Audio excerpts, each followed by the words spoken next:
웰싱킹 켈리 최. 이 책은 성공학에서 다루는 거의 모든 내용들이 담긴 책이다. 성공학 서적 중에서 상당히 유명한 시크릿에서 주장한 끌어당김의 법칙부터 성공을 위해 적극적인 상상을 할 것까지 성공학 서적들에서 나오는 여러 주장들이 담겨 있다. 성공학에서 자주 등장하는 인생의 바퀴도 역시 다루고 있다. 네트워크 마케팅 관련 서적을 읽어본 사람들이라면 이 책에 나온 다양한 개념들이 익숙하게 다가올 것이다. 저자 켈리 최는 프랑스에서 전시업을 하다 10억의 빚을 진 후 누구도 예상하지 못한 재기에 성공하여 세계적인 기업 켈리델리를 창업하고 영국의 부자 순위 상위 0.1% 안에 드는 성공자이다. 그녀의 전작 파리에서 도시락을 파는 여자는 그녀가 실패의 수렁에서 일어난 과정을 담는다면 이 책은 그녀가 어떤 생각과 노력으로 엄청난 부를 얻게 되었는지를 설명하고 있다. 10억의 빚을 떠안은 그녀가 다시 사업을 시작하고 성공할 수 있었던 비결은 부자들의 사고방식 웰싱킹이었다고 그녀는 말한다. 그녀는 자신과 비슷한 배경과 실패를 딛고 성공한 1000명의 부자들에 대해 공부하고 그들의 공통된 사고방식을 따라하기 시작했다. 부자들이 했던 방식대로 따라하면 부자가 될 수 있다고 생각한 그녀의 생각대로 그녀는 5년 만에 거대한 부를 거머쥐게 되었다. 대부분은 부자가 되고 싶어 하지만 부자가 되지 못한 이유는 부자들의 도구를 모르기 때문이다. 그녀는 자신이 체득한 부자들의 사고방식과 생각의 뿌리를 이 책에서 상세히 알려준다. 남달리 총명하지 않고 특별한 재능을 가진 것도 아니었다고 스스로 얘기하는 그녀는 수십 수백 번 실패했고 그 덕분에 실패를 두려워하지 않게 되었다고 한다. 무수한 실패들이 쌓여야 언젠가 성공의 기회가 찾아온다는 사실을 잊지 않아야 한다고 강조한다. 그녀는 성공한 사람들을 보고 배울 점을 따라했다. 우선 3가지를 버렸다고 한다. 그 3가지는 음주와 SNS 그리고 파티였다.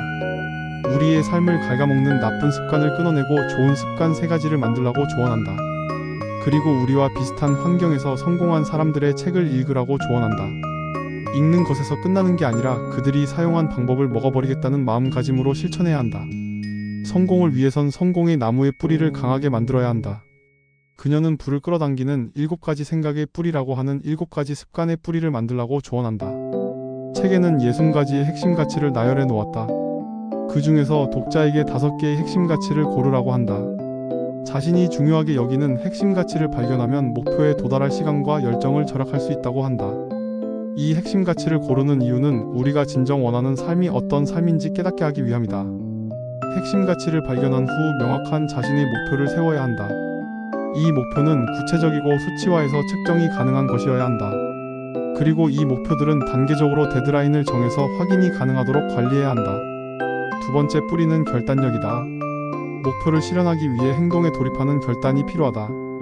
부자가 되기로 마음먹고 목표를 세웠으면 그 목표의 가장 첫 번째 단계를 실행하는 결단이 필요하다. 3번째 뿌리는 선언이다. 결단을 하기로 마음먹었으면 주변에 이 결단을 선언해야 한다. 목표와 데드라인을 선언하고 실행하는 리더가 되어야 한다. 4번째 뿌리는 믿음이다. 이 믿음이란 자신을 믿는다는 것이다. 반드시 성공할 자신을 믿는 것이 중요하다. 5번째 뿌리는 신념이다. 이 신념은 자기 자신에 대한 신념을 말한다. 그리고 6번째 뿌리는 확신이다. 강한 확신은 자신에 대한 신념에서 나온다. 7번째 뿌리는 질문이다. 성공한 사람들은 자기 자신에게 끊임없는 질문을 한다. 스스로 질문하고 답을 찾는 과정에서 내적 성숙이 이루어진다. 질문이야 말고 불을 이루는 핵심 뿌리라고 저자는 말한다. 웰싱킹의 정수는 시각화다. 꿈을 현실로 만드는 데에는 10%의 의식과 90%의 무의식이 작용한다.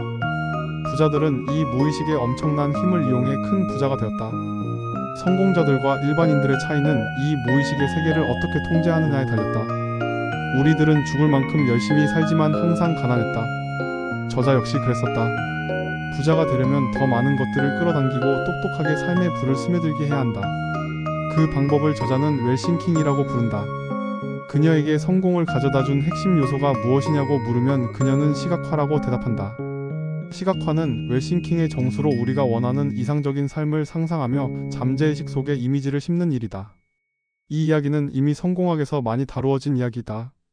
꿈꾸는 다락방에서도 생생하게 꿈꾸면 현실이 된다는 내용으로 널리 알려진 이야기이다. 그렇다면 웰싱킹에서 말하는 생생하게 꿈꾸는 방법은 어떻게 다를까?